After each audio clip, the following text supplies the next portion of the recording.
not the nicest guy in USPSA any longer. Maybe you're like the biggest fucking mega dickhead in USPSA now. No, I'm not that. Is that like this entire? How many paragraphs does that question cover? Because I'm not going to read all this. Don't even worry. I'll cliff notes that shit for you. I don't even think it's paragraphed. It's just yeah. Holy cow! I If don't that guy need. were speaking, he would not even have taken a breath, and by the end, he would have passed out. I don't need no fucking. Don't need no double spacing. Anyway, welcome to the Practical Pistol Show, everybody. He did. You guys have no idea when I start recording now. No idea. Be careful what you say now. It takes all the fun out. Yeah, my name is Ben. I'm here to answer shooting questions. We have Mr. Nick the Dicky Antola Hey guys. and Tim, the nicest guy in USPSA Heron. Yeah, he is. You may not be the nicest guy. You may not be the nicest guy in USPSA anymore, but like on a It's all your fault. like a per pound basis, you probably still are.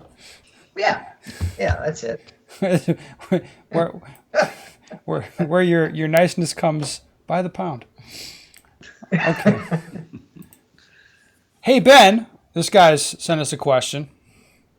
He wants to know about the difference between U.S. matches and European matches, which we just fucking talked about.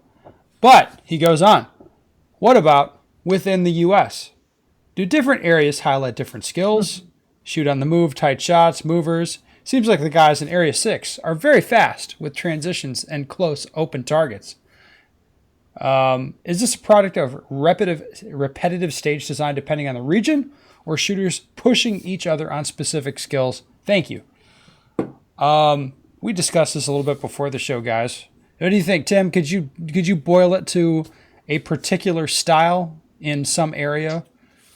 I think certain areas definitely have kind of their, things they prefer or things that they're known for or infamous for over other areas. I personally haven't shot an Area 6 match yet, but I've seen enough match footage and stuff to know that everything seems to be like really crazy fast.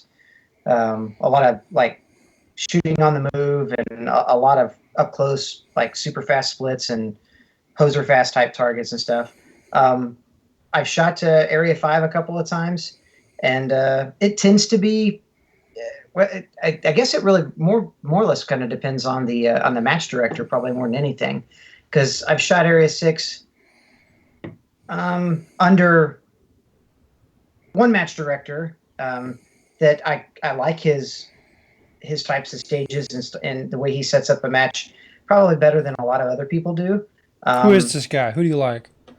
That would be Ray Hurst. You're a Ray Hurst fan. I like Ray Hurst stages. I do, yeah. But he has a particular style. Absolutely. One thing about Ray is you're never going to be able to shoot a fully open piece of steel. If you get, some open targets, those open targets are going to be placed in a way that, that if you get one or two that are up close and personal, the rest of them are going to be, 25 yards and out.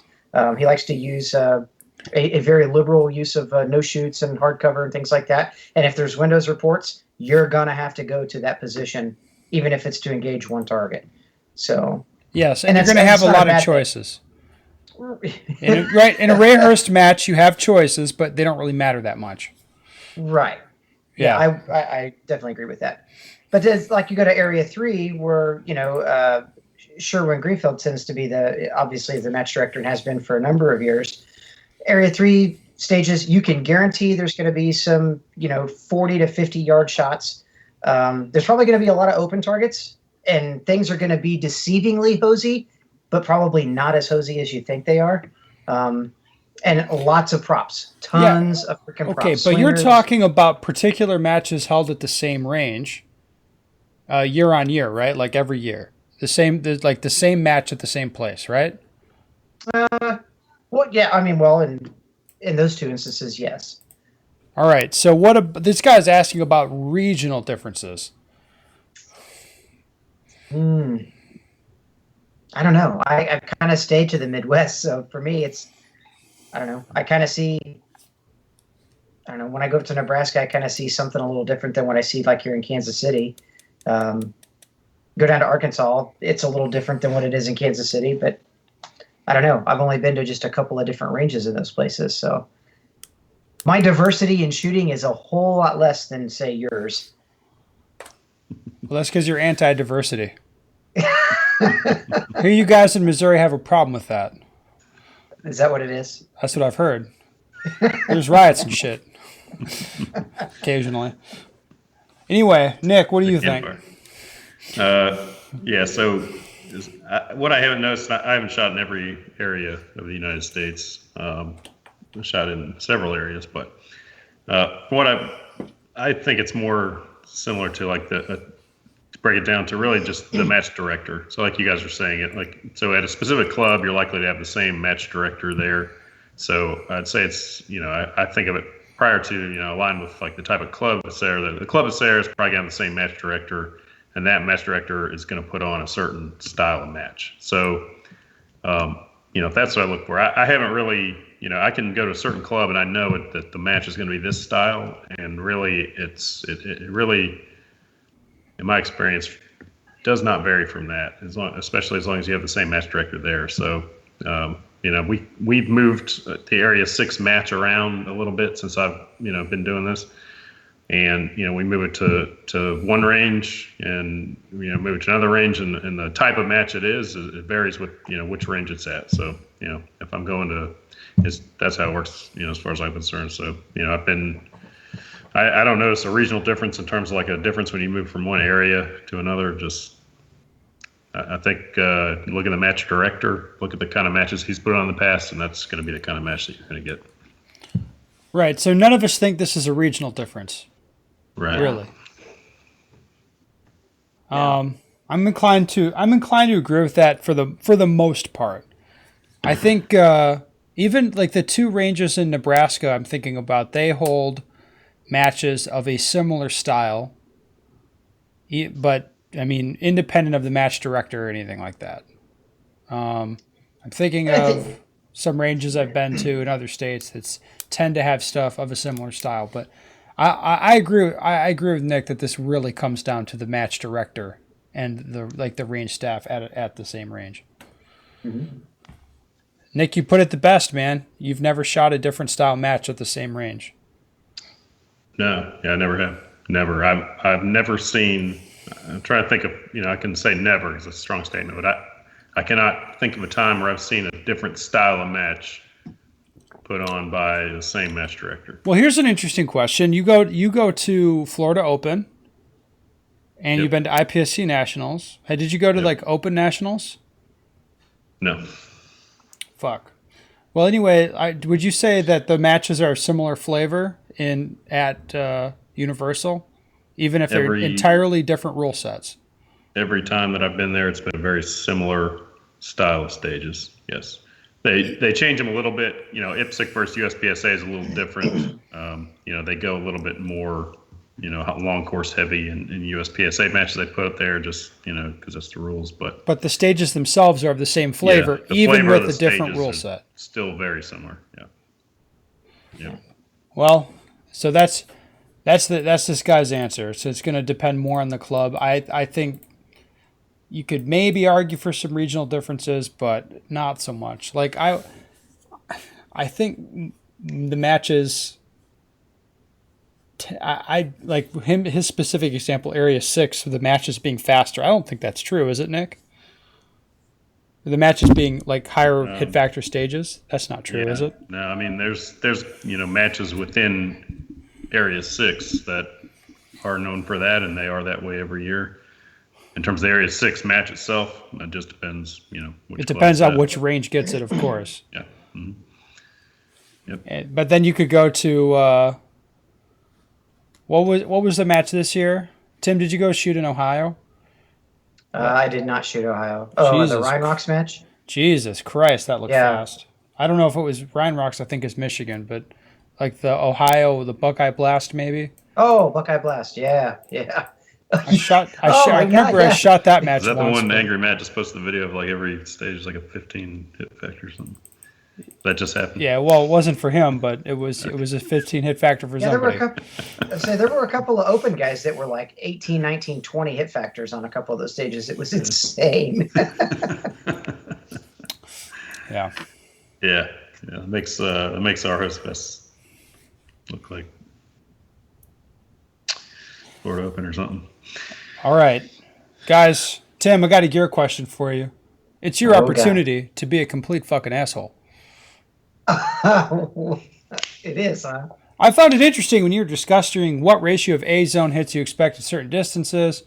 You mentioned the splits and percentages for A's, blah, blah, blah. So I was talking about this doubles drill a few weeks back. Okay, so here's this question. Have you ever observed different ratios to a significant degree when trying different guns? Specifically, P320 versus a stock 2. What do you think about that, Tim? I can't say as there's any significant degree of ratios on it. I don't own a stock 2, so I can't compare apples to oranges on that deal. But when I shoot my P320, I mean, I don't find that I'm at a disadvantage because I shoot that gun. Contrary to what you expect me to say. I do own a 320, and as much as I would like to sit here and tell you that the stock 2 is objectively better, I don't find that.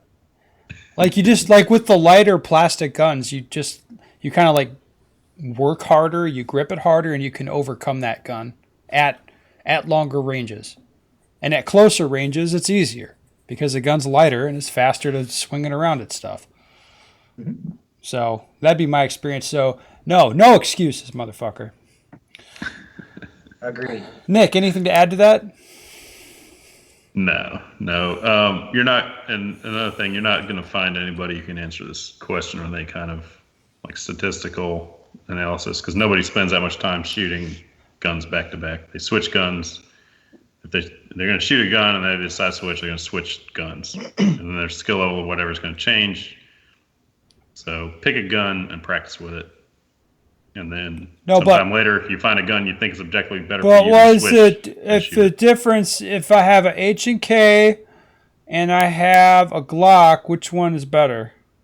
What you should do is not switch guns, right? You're not going to get as good as you can be with any gun. If you're switching guns all the time, you're just hurting yourself. What if I want to try shooting limited to work on some stuff?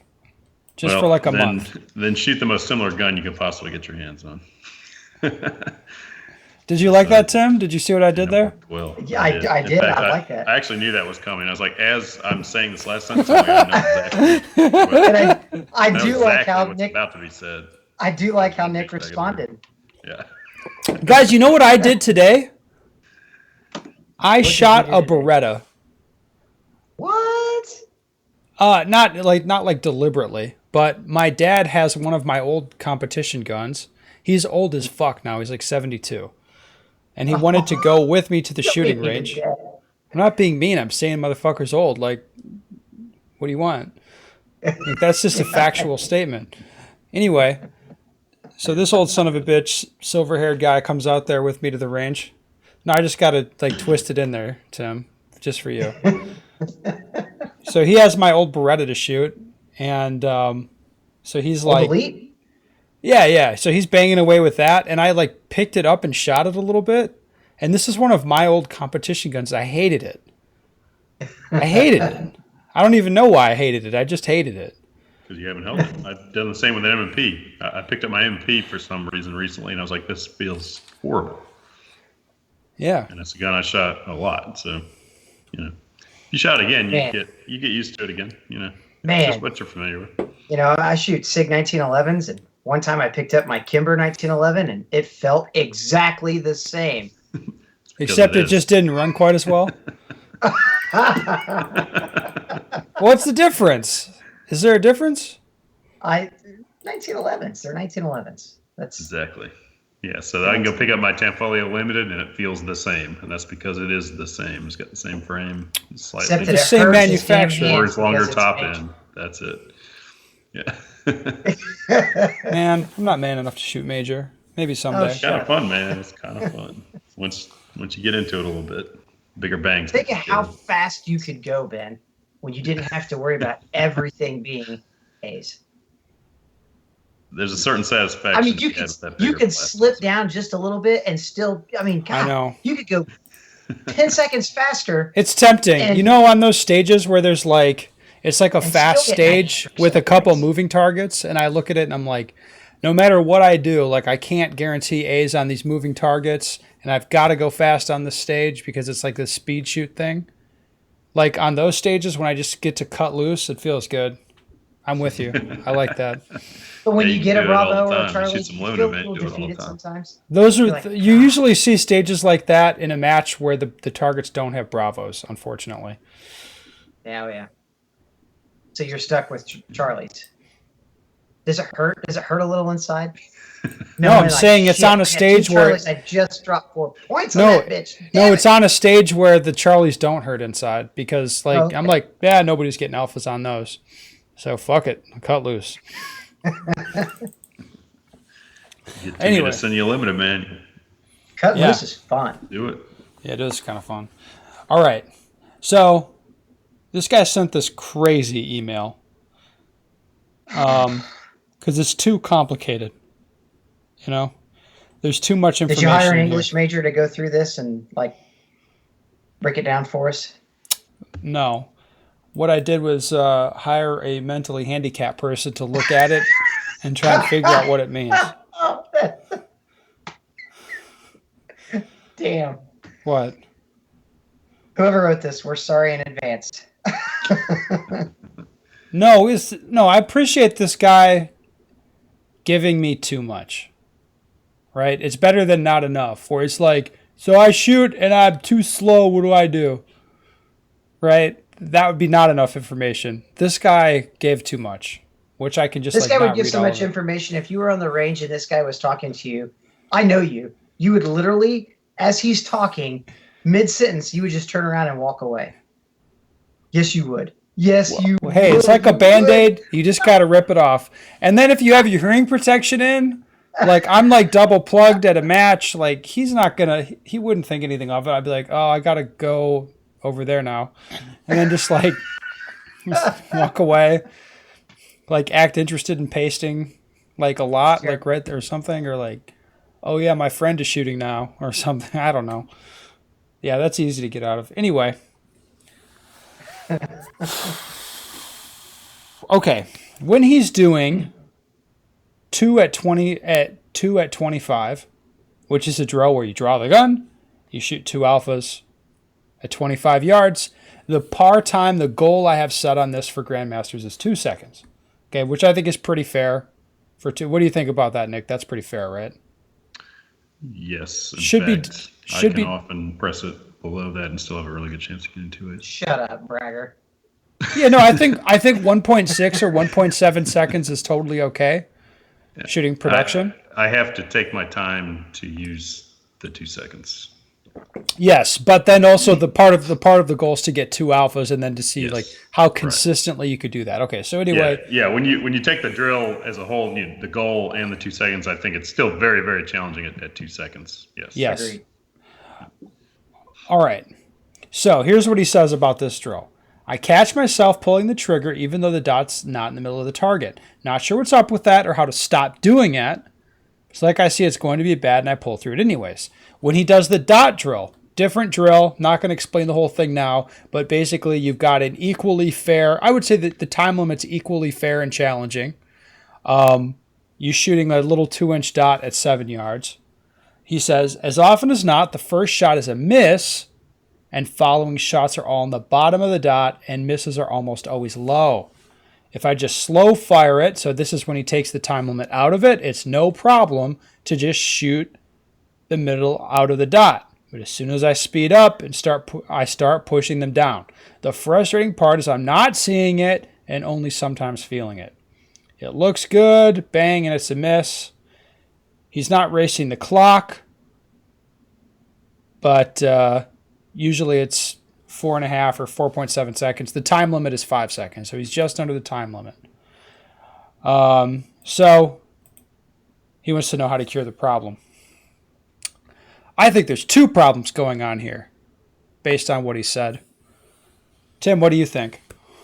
How does he fix the problem? I'm sure part of it is is recoil anticipation.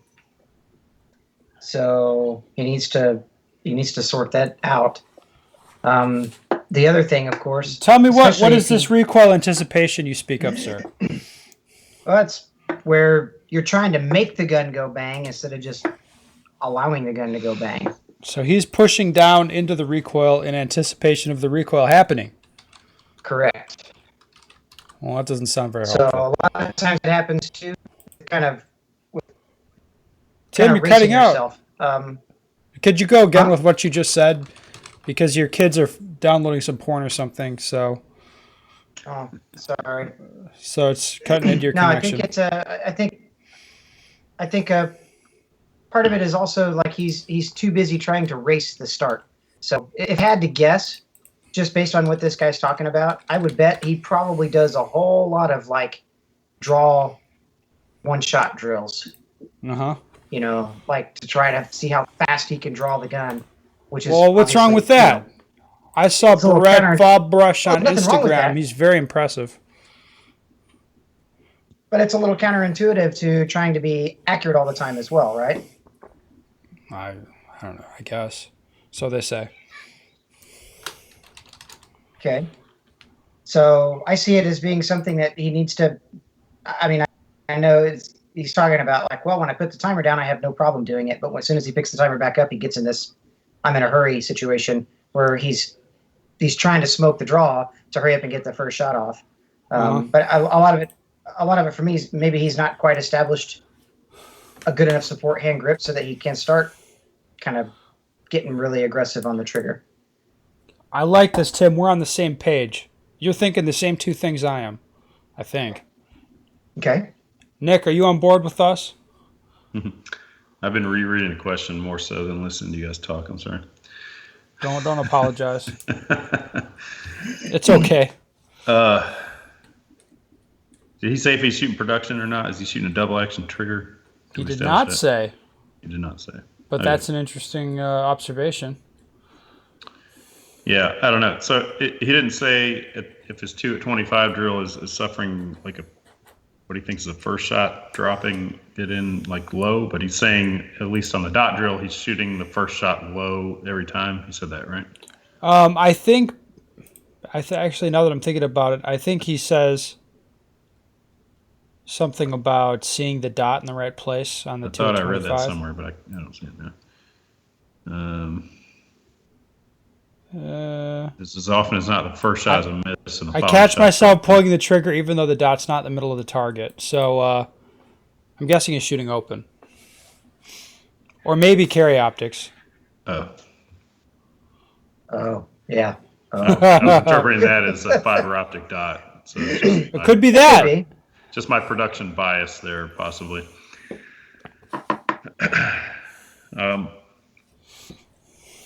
I mean, if I thought I was deficient on these kind of things, like this is 2 drills that I would come back and hit on. So, I think. Well, he seems to have a pretty good sense. He has a good sense of where he's at. So I don't think it's a lack of work.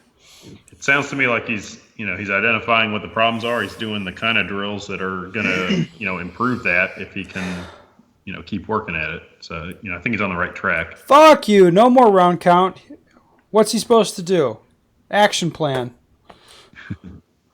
One thing, there's some stuff he didn't put in here. I would look at exactly what time is, shot to shot. I would look at the individual shot time, splits, everything, break this down, and compare that to what a good run is for someone that's really doing it successfully. And you're going to see just the times are going to tell you something.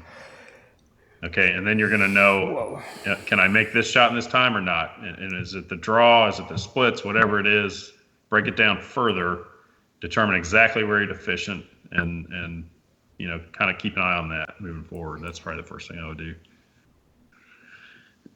And, okay. I think in terms of just, driving shots low or whatever, I mean, I think we've touched on that recently, but, Tim said it as well. Make sure, your grip has got to be, you got to hit the draw right. You got to have your grip right in terms of your balance, between your your strong hand, your weak hand grip to help isolate your trigger pull. And on these part-time drills, you got to you got to be fast enough to where you have to be patient on these shots. Okay, so if you're not, so like when I do a 2 at 25 drill, I got to take the second shot patiently to try and maximize the chances of an A. But I can rip off 2 shots and still get like 2 A's in a time that's like below the par time. It's kind of the same thing with like the dot drill. It's you got to have the gun handling speed to take your time on these shots. And if you don't have that, you need to continue to work on that as well, I think. I have something I'd like to suggest to this guy. Is it a polite suggestion? Oh, absolutely. Absolutely. Okay. Nicest guy Take- guessing. Take the draw portion out of the dot drill. So set the timer up for a random start and have the gun completely in your hands gripping the gun hard and tight, and see if you still have the same problem. With the grip already established, so you don't have to worry about hurrying the draw and then hurrying the grip to get the first shot off. You already have the grip established. If the problem tends to be a lot less in frequency, then therein lied, you've verified the problem. You've been able to accurately diagnose exactly what it is that's going on. Okay. I have 2 That makes suggestions. It's not a stupid thing, Tim. Okay. All right. I have 2 suggestions. I want to hear what you guys think about them. Number 1, pushing a lot of shots low. Yeah, it makes me definitely think, of course, that he's pulling the gun down and as he's pressing the trigger. A drill to help simulate that is setting the par time for random on his timer. Or not the par time, setting the timer for a random start, aiming at a target, and then pressing the trigger immediately when he hears the beep. You could do that dry fire, should do that dry fire, and should do that live fire as well. So if he's shooting a gun with a dot, he's gonna see what's going on for sure. With iron sights, it's gonna be easy to tell as well, especially in dry fire. So if he sees the sights go press down as he's working the trigger quickly, that's gonna tell him what's happening. Usually it's somebody like pulling the trigger with their whole hand kind of a thing, where they're tensing up all of the muscles in their firing hand when they decide to pull the trigger fast. Mm-hmm. So that I would say there's a 95% probability that he's going to see that. He's going to like fail that dry fire drill. And that would almost certainly be the problem. And that's almost certainly what he's going to do. So you're talking about you have your gun up. Yep, gun up, aimed at the target or aimed at a white wall, whatever. And he's going to react to the timer and press the trigger immediately, quickly. So basically like at speed, kind of. Yeah, so what you're simulating here is he gets the sight where it's supposed to be at, and then because there's a tight time limit, he's going to press the trigger fast. This is not a problem when he presses the trigger slow, because he can press the trigger slowly and hit stuff. So this is this reason is why the time limits are set the way they are for these drills. It's exactly why. Because if you give the motherfucker any more time, then it's just like slow fire essentially. And I mean, what are we doing here? So, right. So these time limits, he's running up against like where it's hard to pull the trigger fast and straight. And if he takes the live ammunition out of the equation for a while and works on pulling the trigger fast and straight with nothing moving, that's going to help him a lot. He's also probably blinking because he's not seeing what's happening. So again, training dry to keep his eyes open and watch what his sights do when he presses the trigger quickly, that's going to be helpful as well. But again, he's probably tensing up his whole firing hand when he shoots. Okay? So whatever he's doing, he needs to dry fire at speed until he produces the problem. But I'd put money on that being it. The other thing is the first shot almost always being a miss on the dots. That is frequent. That is a frequent problem with people who do not dry fire on demanding targets. So normally people want to dry fire simulate like 7 or 10 yards a full-size target. That's cool, but what you're training yourself to do there, and this is the correct way to do it, I think, for all of us, like if you see a flash of your fiber on the center of a 7-yard target, like it's hammered down, like instantaneously, right? That is Or not. What's that? Or if you don't. Yeah, even if you don't, fuck it. Like, it was fast, right? 0.8 of a second, baby, or whatever. Like, so that is not the correct way to do it on 2-inch dots at 7 yards. There's going to be plenty of time in this drill, live or dry fire, doesn't matter. There's plenty of time in there that you're going to let the sights line up, let everything settle down, confirm a nice grip like you were talking about, Tim, and a nice clean trigger press. He's got plenty of time for all that stuff. So the solution here is make the targets tougher for dry fire, back down the time limit. If you're working out of dry fire training, the red book, do the 20, 25 yard stuff. So again, that's why those time limits are in there, and that's why they're different. So you get used to letting the sight settle and cleaning up the sight picture before you press the trigger, not just reacting to seeing a flash of your sights in front of your eyes and pressing the trigger right away, which again, that is the right way to do it on a wide open 7-yard target. This is not the correct method on a 7-yard 2-inch dot. That's simulating a 20-yard 8-inch plate or something, or sorry, further than that actually. So it's not an easy target. Okay. Right. You still get the gun out just as fast, as you Yeah, want. and again, that's why the time limits are set the way they are. This in the red dry fire training book, like I think the time limit's 1 second to draw and get a sight picture on a simulated 25-yard target with no trigger press. Okay? Right. That's pretty fucking sporty. It's Okay. it's to force your mechanics to be the same. Right. regardless. So that means you're going to do the 0.7 of a second draw to a 7-yard target with 0.3 of a second tacked onto the end of it, where you're letting the sights line up, or you're settling everything down, pulling your eye back onto the front sight. Okay. That's why the time limits are pegged the way they are. So he should be training himself to let the sights line up. You shouldn't be missing the first shot every time. Okay. For sure, should not. Well, that's all I got. Yeah, me too. Fuck it. What a great show. Amazing. And Hopkins Pretty stiffed solid. us, man. What an asshole. I Yeah, couldn't where's order he at? Both these questions. I Yeah, I agree, don't- Nick. Yeah. Whatever. That's okay. Well, guys, I appreciate it. Thanks for coming on. Audience people, if you have a question you'd like the answer to, go to bensteger.com. Send me an email. I'd love to hear from you. Well, at least I'd love to hear from you. I don't know about these other guys. They're going to I be always dicks love about hearing your from question, probably. Especially if it's a stupid question. They're going to be mean. I'm going to be Tim will nice. be happy to make fun of your question before we go live. Oh, Yeah, he'll be like, what is this question? This guy's a dick.